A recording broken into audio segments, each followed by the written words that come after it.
the incompetence of this government in regards to the testing and the tracking and the tracing and the app and the messaging has just been so poor. Well, let Dehenna respond. She's shaking her head.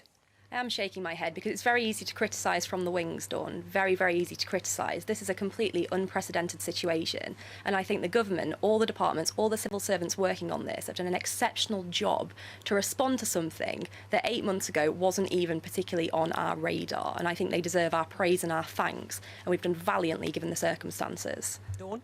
Well, I think that's naive of you to do that, because at the end of the day, the scientists have said you cannot say you're following the science and then you don't follow the science. We were told that we needed to test, but testing was abandoned months ago.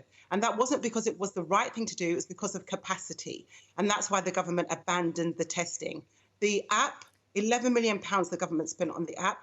They were obsessed with centralisation instead of decentralisation and ensuring that local authorities had the money and the capacity to be able to test, trace and track and isolate. And the government did not allow that to happen. So it's a very bizarre statement to say we've abandoned testing when we've got our largest testing capacity now, which was ramped up dramatically through the months of March and April. It's just a very bizarre statement.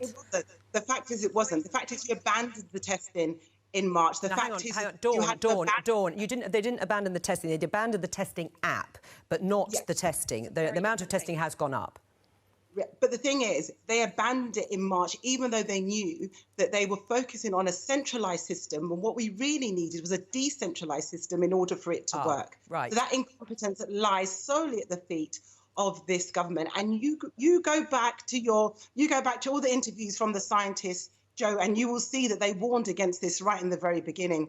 This isn't new. This didn't have to happen. We're going to talk about them.